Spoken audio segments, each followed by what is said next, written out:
नमस्कार छात्रों, आज हम प्रश्न पत्र क्रमांक 15 इसमें व्यवहारिक हिंदी के अंतर्गत तीसरी जो इकाई है वाणिज्य पत्राचार, इसको लेकर चर्चा करने वाले हैं।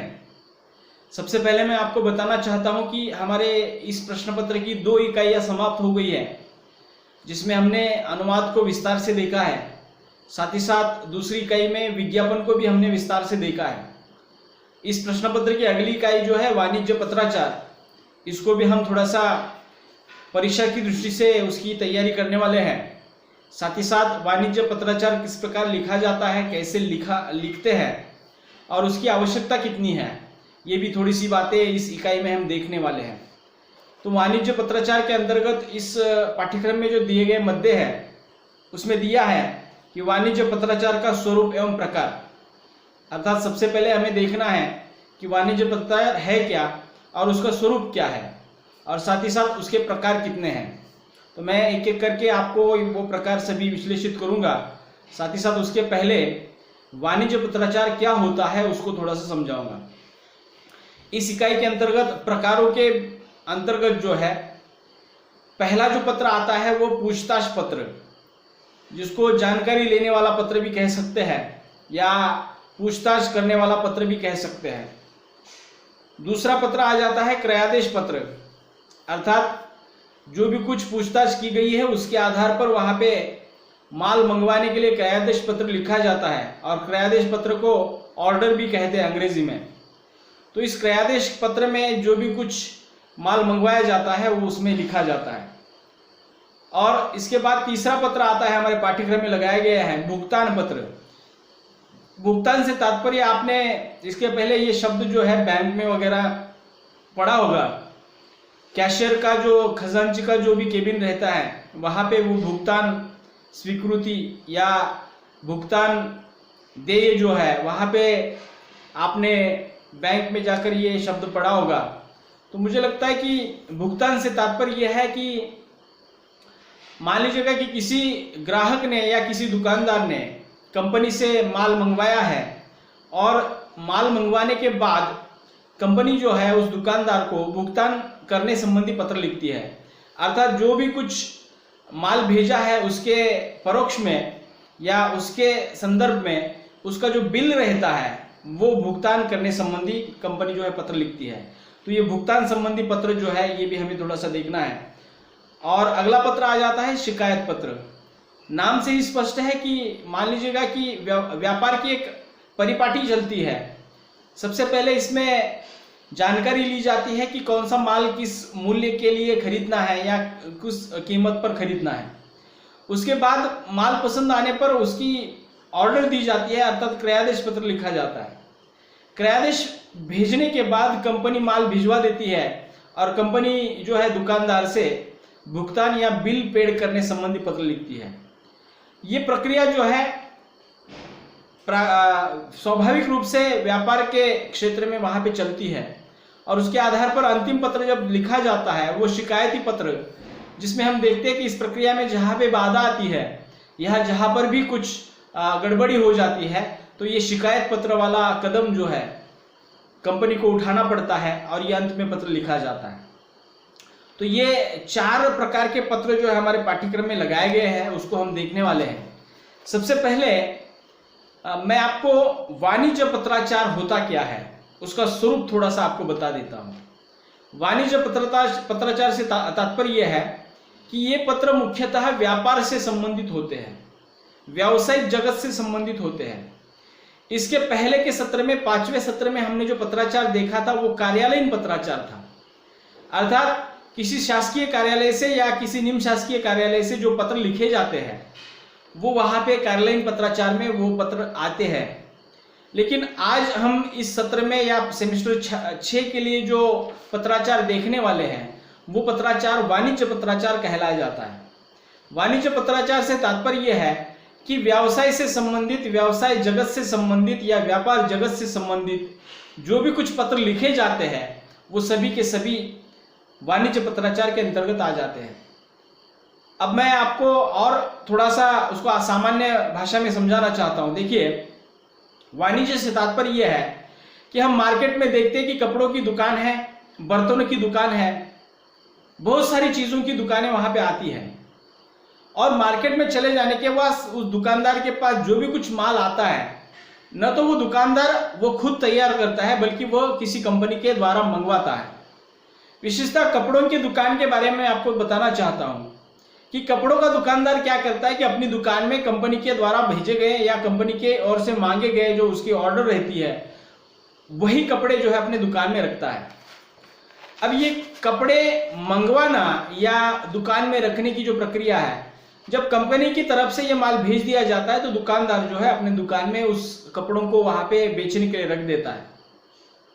ये ग्राहक और उस दुकानदार तक की बात हो गई, लेकिन उसके पहले भी कुछ प्रक्रिया चलती है और ये प्रक्रिया जो है इस वाणिज्य पत्राचार के अंतर्गत आ जाती है। ये प्रक्रिया क्या चलती है, तो वो दुकानदार जो है उस कंपनी के साथ सबसे पहले संपर्क करता है और संपर्क करने के बाद जो है उसको जब पता चलता है कि रेमंड कंपनी के कपड़े मंगवाने हैं, तो रेमंड कंपनी के साथ सबसे पहले वो संपर्क करेगा और संपर्क करने के बाद उस संबंधित कंपनी के व्यक्ति के साथ वो वार्तालाप करेगा कि हमें हमारे दुकान में जो है आपकी कंपनी के रेमंड कंपनी के कपड़े जो है दुकान में बेचने के लिए रखने हैं। तो वो दुकानदार जो है संबंधित कंपनी के व्यक्ति के पास जो है मूल्य सूची मांगता है या मूल्य सूची के बारे में जानकारी लेना चाहता है। तो ये जानकारी लेने की जो प्रक्रिया है, ये सभी प्रक्रिया जो है पूछताछ संबंधी पत्र के भीतर आ जाती है। तो सबसे पहले वहां पे वो दुकानदार जो है उस कंपनी को एक पत्र लिखता है कि आपके पास मौजूद इस कंपनी के जो भी कुछ कपड़े हैं उसकी मूल्य सूची हमें भेजने का कष्ट करें, और उस मूल्य सूची के आधार पर संबंधित व्यापारी या संबंधित दुकानदार जो है अपने दुकान में वो कपड़े बेचने के लिए रखने हैं या नहीं रखने हैं वो वहां पे तय करता है। अगर कीमतें उस कंपनी के द्वारा लगाई गई कीमतें अगर ठीक है या बाजार में या मार्केट में जो भी कुछ दाम में वो कपड़े मिलते हैं उसके हिसाब से अगर वो कपड़े के दाम वहां पे कंपनी ने लगाए हैं, तो समझ लीजिएगा कि वो दुकानदार क्या करेगा, अपने दुकान में रखने के लिए वो कपड़े मंगवाएगा। लेकिन अगर कीमतें अगर बहुत ज्यादा है तो वो वहां पे बात वहीं पर ही समाप्त कर देगा, वो माल मंगवाएगा नहीं। तो इसलिए व्यापार के क्षेत्र में ये जो पत्राचार लिखे जाते हैं, ये पत्राचार जो है एक विशिष्ट प्रक्रिया के अनुसार लिखे जाते हैं। असल में पत्राचार जो होते हैं वो अनेक प्रकार के होते हैं, लेकिन व्यापारिक क्षेत्र के या वाणिज्य क्षेत्र के जो पत्र लिखे जाते हैं उसको लिखने का एक अपना तरीका है और उसी ढंग से वो लिखे जाने के कारण जो है उसकी अपनी भी परिपाटी चलती है और उसके अपने स्तर भी होते हैं और उस स्तर के अनुसार या उस चरण के अनुसार वहां पे पत्र लिखे जाते हैं।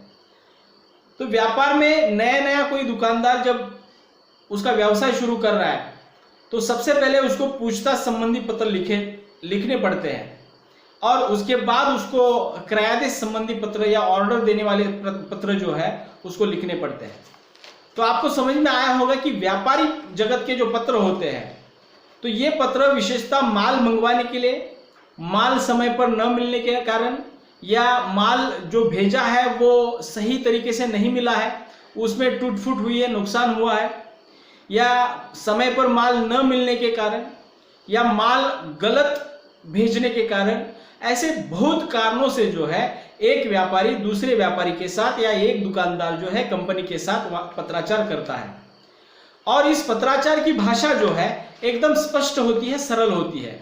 इसमें कहीं पर भी बड़प्पन नहीं होता है, कहीं पर भी अतिशयोक्तिपूर्ण भाषा नहीं होती है। इसमें जो भी कुछ लिखा जाता है वो सरल होता है, सरल स्पष्ट तरीके से लिखा जाता है। क्योंकि व्यापार जगत में बहुत सारे पत्र जो है संबंधित दुकानदार को या कंपनी को आ जाते हैं तो उनके पास उतना समय भी नहीं होता। जिस प्रकार हम घरेलू पत्राचार जो है विशिष्ट तरीके से लिखते हैं उसमें बहुत ही बातें जो है विस्तार से लिखी जाती है, वैसी चीजें जो है वाणिज्य पत्राचार में नहीं लिखी जाती। ऐसा कह लीजिएगा कि वाणिज्य पत्राचार बिल्कुल संक्षिप्त में लिखा जाता है। सार रूप में लिखा जाने के कारण या संक्षिप्त में स्पष्ट तरीके से लिखा जाने के कारण जो है संबंधित दुकानदार तुरंत समझ लेता है कि इस पत्र में क्या लिखा गया है। तो समय की कमी होने के कारण इस प्रकार से उस पत्र को लिखने की परंपरा या परिपाटी जो है व्यापार के जगत में आज भी चल रही है। आज जमाना थोड़ा सा बदल गया है, ये माल मंगवाने के लिए वगैरह या पूछताछ संबंधी जो भी कुछ पत्र पहले लिखे जा रहे थे, आज थोड़ा सा टेक्नोलॉजी का यूज उसमें किया जा रहा है और टेक्नोलॉजी के बल पर ईमेल के माध्यम से वगैरह, व्हाट्सएप के माध्यम से आज ये माल मंगवाने की प्रक्रिया, माल को चुनने की प्रक्रिया जो है चल रही है। लेकिन व्यापारी जगत की ये जो पत्र लिखने की जो प्रथा है या उसकी जो परंपरा है, हमें समझनी जरूरी है, क्योंकि हर कोई दुकानदार या हर कोई व्यापारी जो है उस टेक्नोलॉजी को समझता है, जानता है, ऐसा नहीं है। तो इसलिए हमारे पाठ्यक्रम में इस वाणिज्य पत्राचार को रखा है और इस वाणिज्य पत्राचार का उद्देश्य ही यही है कि भविष्य में अगर आप कोई दुकानदार या कोई दुकान जो है खोलते हैं, तो उस दुकान को खोलने के बाद की जो प्रक्रिया करनी पड़ती है वो किस प्रकार की होती है, उसको भी आपको समझ में आ जाए। तो मुझे बताना यह है कि वाणिज्य पत्राचार एक व्यवसाय के तौर पर या एक बिजनेस के तौर पर बहुत ही महत्वपूर्ण टॉपिक है और उसको समझना भी बहुत जरूरी है। और मुझे लगता है कि अगर आपने वो ठीक ढंग से समझा और उसको लिखने की परिपाटी या उसको लिखने की जो पद्धति है उसको अगर आपने सही तरीके से समझा है, तो समझ लीजिएगा कि आप भी एक अच्छे व्यावसायिक या एक अच्छे बिजनेसमैन जो है बन सकते हैं। तो मुझे बताना यह है कि ये व्यावसायिक या वाणिज्य जगत के जो पत्र हैं वो विशिष्ट ढंग से लिखे जाते हैं। मैं सबसे पहले आपको उसका जो ढांचा होता है वो किस प्रकार से होता है वो भी थोड़ा सा मैं आपको बताऊंगा और उसके आधार पर, उस स्वरूप के आधार पर जो है हम आगे उसके प्रकार भी देखेंगे। और एक बात मैं आपको स्वरूप के भीतर बताना चाहता हूं कि वाणिज्य पत्राचार या व्यापारी जगत के जो पत्र होते हैं, एक तो कंपनी के द्वारा लिखे जाते हैं, दूसरा दुकानदार के द्वारा लिखे जाते हैं और तीसरा जो है वहां पे शिकायत संबंधी, एक दूसरे की शिकायत संबंधी भी पत्र वहां पे लिखे जाते हैं। और लिखने वाला दुकानदार भी हो सकता है, कंपनी वाला भी हो सकता है। तो उसकी हम विस्तार से आगे चर्चा करने वाले हैं कि पत्र के जो प्रकार आते हैं उसमें ये बात स्पष्ट हो जाती है कि कौन सा पत्र कौन लिख रहा है। तो ये भी बात मैं थोड़ा सा आपको उस समय जो है समझाऊंगा। तो इतना समझ लीजिएगा कि वाणिज्य जगत के या व्यापारी जगत के पत्र जो है विशेषता व्यवसाय को आगे चलाने के लिए लिखे जाते हैं, माल से संबंधित लिखे जाते हैं, वस्तुएं या जो भी कुछ दुकान में बेचने के लिए वस्तुएं रखी जाती है उससे संबंधित लिखे जाते हैं, उससे व्यवहार से संबंधित लिखे जाते हैं, उसका बिल पेड करने संबंधी लिखे जाते हैं, माल ठीक से नहीं पहुंचा है तो शिकायत संबंधी पत्र लिखा जाता है। तो इतने बहुत सारे कारण जो है वाणिज्य पत्राचार में वहां पे पत्र लिखने के आ जाते हैं और उसके आधार पर पत्र लिखे जाते हैं।